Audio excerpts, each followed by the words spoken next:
ನಮ್ಮ ಹಿಂದೂ ಶಾಸ್ತ್ರಗಳ ಪ್ರಕಾರ ಪಿತೃಗಳ ಆಶೀರ್ವಾದವಿಲ್ಲದೆ ಯಾವುದೇ ಕಾರ್ಯ ಸಿದ್ಧಿಯಾಗುವುದಿಲ್ಲ.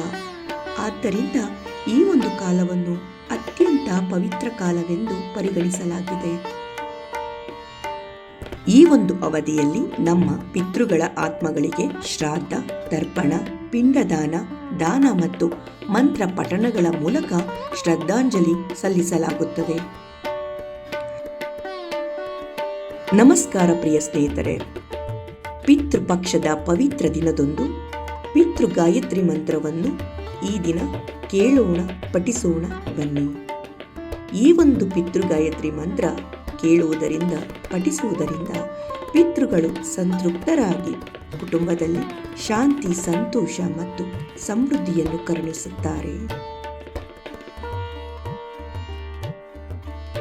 ಓಂ ಪಿತೃಗಣಾಯ ವಿದ್ಮಹೇ ಜಗತ್ಧಾರಿಣಿ ಧೀಮಹಿ ತನ್ನೋ ಪಿತೃ ಪ್ರಚೋದಯಾತ್. ಓಂ ಪಿತೃಗಣಾಯ ವಿದ್ಮಹೇ ಜಗತ್ಧಾರಿಣಿ ಧೀಮಹಿ ತನ್ನೋ ಪಿತೃ ಪ್ರಚೋದಯಾತ್. ಓಂ ಪಿತೃಗಣಾಯ ವಿದ್ಮಹೇ ಜಗತ್ಧಾರಿಣಿ ಧೀಮಹಿ ತನ್ನೋ ಪಿತೃ ಪ್ರಚೋದಯಾತ್. ಓಂ ಪಿತೃಗಣಾಯ ವಿದ್ಮಹೇ ಜಗತ್ಧಾರಿಣಿ ಧೀಮಹಿ ತನ್ನೋ ಪಿತೃ ಪ್ರಚೋದಯಾತ್. ಓಂ ಪಿತೃಗಣಾಯ ವಿದ್ಮಹೇ ಜಗತ್ಧಾರಿಣಿ ಧೀಮಹಿ ತನ್ನೋ ಪಿತೃ ಪ್ರಚೋದಯಾತ್. ಓಂ ಪಿತೃಗಣಾಯ ವಿದ್ಮಹೇ ಜಗತ್ಧಾರಿಣಿ ಧೀಮಹಿ ತನ್ನೋ ಪಿತೃ ಪ್ರಚೋದಯಾತ್. ಓಂ ಪಿತೃಗಣಾಯ ವಿದ್ಮಹೇ ಜಗತ್ಧಾರಿಣಿ ಧೀಮಹಿ ತನ್ನೋ ಪಿತೃ ಪ್ರಚೋದಯಾತ್. ಓಂ ಪಿತೃಗಣಾಯ ವಿದ್ಮಹೇ ಜಗತ್ಧಾರಿಣಿ ಧೀಮಹಿ ತನ್ನೋ ಪಿತೃ ಪ್ರಚೋದಯಾತ್. ಓಂ ಪಿತೃಗಣಾಯ ವಿದ್ಮಹೇ ಜಗತ್ಧಾರಿಣಿ ಧೀಮಹಿ ತನ್ನೋ ಪಿತೃ ಪ್ರಚೋದಯಾತ್. ಓಂ ಪಿತೃಗಣಾಯ ವಿದ್ಮಹೇ ಜಗತ್ಧಾರಿಣಿ ಧೀಮಹಿ ತನ್ನೋ ಪಿತೃ ಪ್ರಚೋದಯಾತ್. ಓಂ ಪಿತೃಗಣಾಯ ವಿದ್ಮಹೇ ಜಗತ್ಧಾರಿಣಿ ಧೀಮಹಿ ತನ್ನೋ ಪಿತೃ ಪ್ರಚೋದಯಾತ್. ಓಂ ಪಿತೃಗಣಾಯ ವಿದ್ಮಹೇ ಜಗತ್ಧಾರಿಣಿ ಧೀಮಹಿ ತನ್ನೋ ಪಿತೃ ಪ್ರಚೋದಯಾತ್. ಓಂ ಪಿತೃಗಣಾಯ ವಿದ್ಮಹೇ ಜಗತ್ಧಾರಿಣಿ ಧೀಮಹಿ ತನ್ನೋ ಪಿತೃ ಪ್ರಚೋದಯಾತ್. ಓಂ ಪಿತೃಗಣಾಯ ವಿದ್ಮಹೇ ಜಗತ್ಧಾರಿಣಿ ಧೀಮಹಿ ತನ್ನೋ ಪಿತೃ ಪ್ರಚೋದಯಾತ್. ಓಂ ಪಿತೃಗಣಾಯ ವಿದ್ಮಹೇ ಜಗತ್ಧಾರಿಣಿ ಧೀಮಹಿ ತನ್ನೋ ಪಿತೃ ಪ್ರಚೋದಯಾತ್.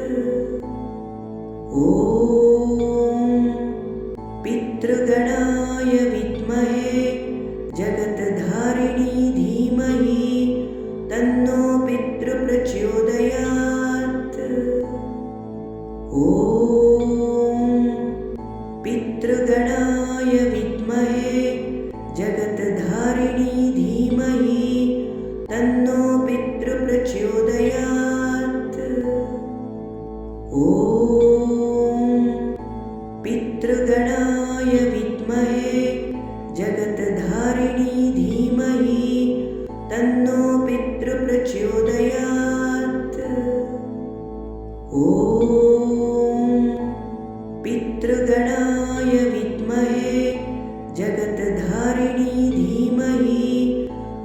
तन्नो पितृप्रचोदयात्।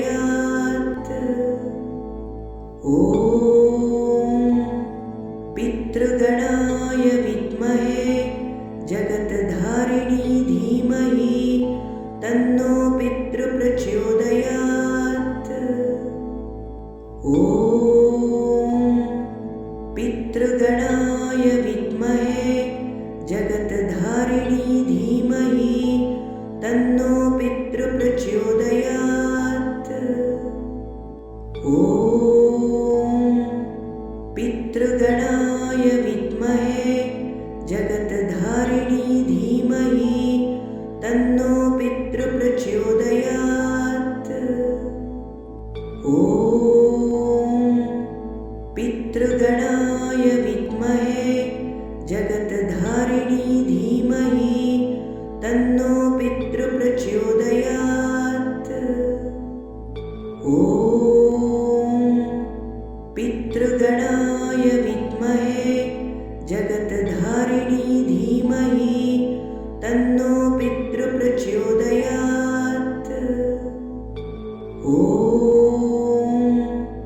पितृगणाय विद्महे जगत्धारिणी धीमहि तन्नो पितृप्रचोदयात्। ॐ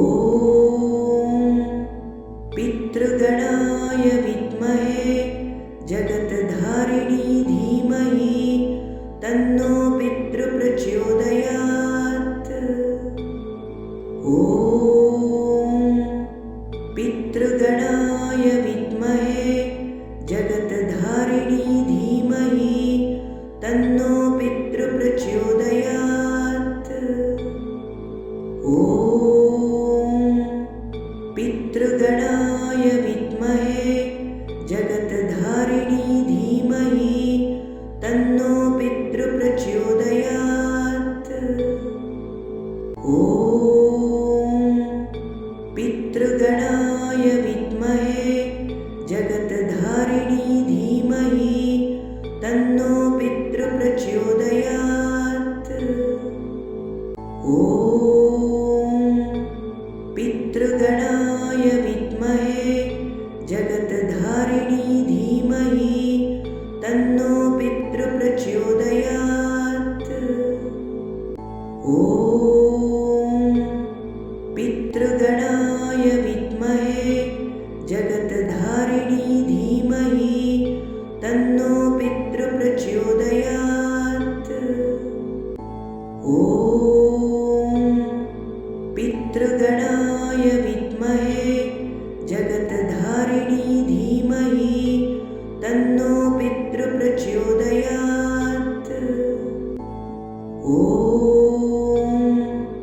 पितृगणाय विद्महे जगत्धारिणी धीमहि तन्नो पितृप्रचोदयात्।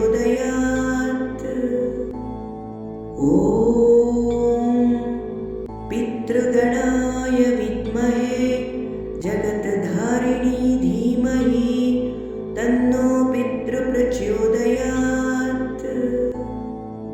ॐ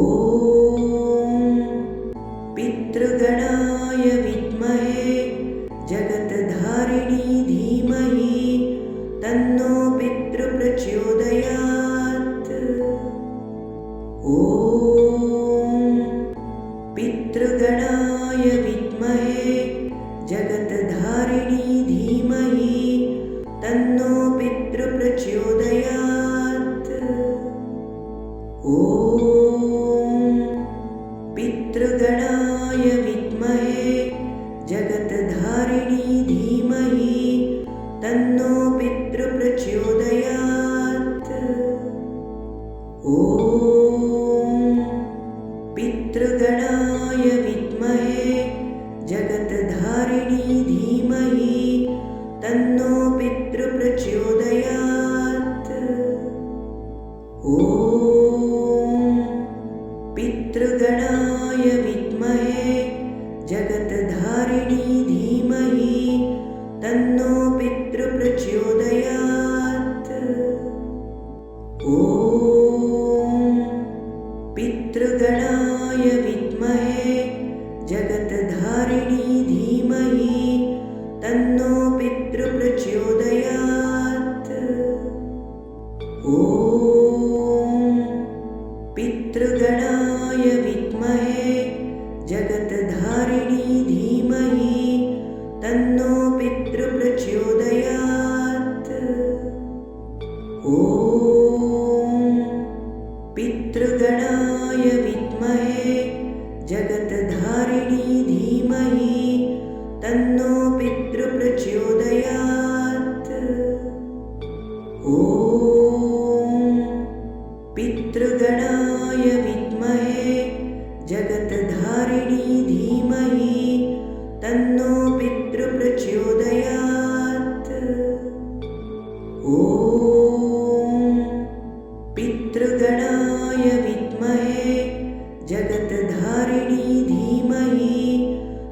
तन्नो पितृप्रचोदयात्। ॐ पितृगणाय विद्महे जगत्धारिणी धीमहि तन्नो पितृप्रचोदयात्।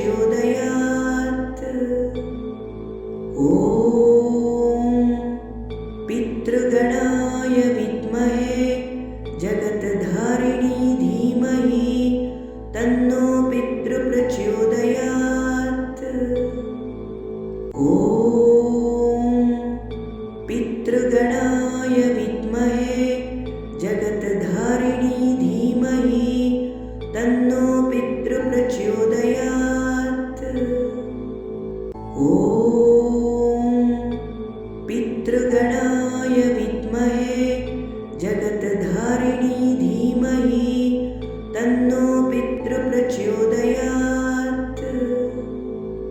ॐ पितृगणाय विद्महे जगत्धारिणी धीमहि तन्नो पितृप्रचोदयात्। ॐ पितृगणाय विद्महे जगत्धारिणी धीमहि तन्नो पितृप्रचोदयात्। ॐ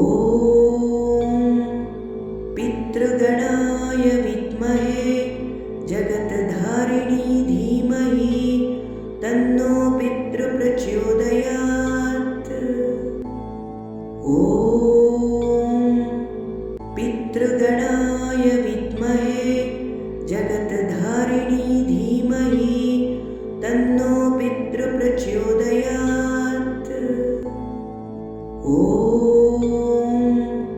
पितृगणाय